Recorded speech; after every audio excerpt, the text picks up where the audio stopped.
Takže vodička trošku kalnejšia. Sezóna sa nám začína. Potvrdzuje nám to aj tento pán.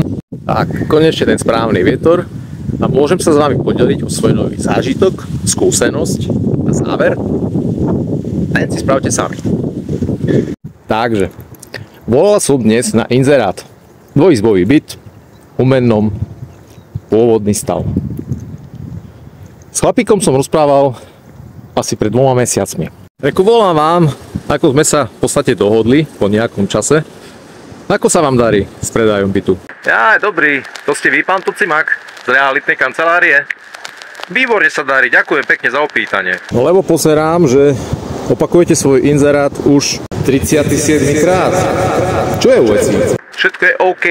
Buďte v kľude. Mám to pod kontrolou. A už mi viac nevolajte. Pohľadám, kde je ten môj visací zámek. Chlapík presne vie, čo chce. Len zrejme nevie ako. Čo vy na to?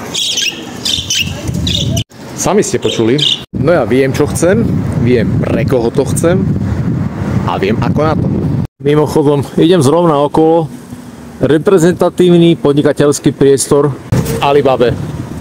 Potrebujete? Niečo by sa našlo. PS. Predávaš, kupuješ, prenajímaš nehnuteľnosť?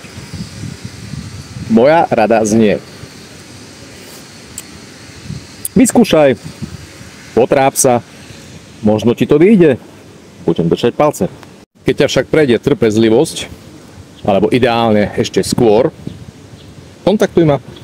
Ale furt duje. Určite sa dohodneme. Považuj za predané, kúpené, prenajaté.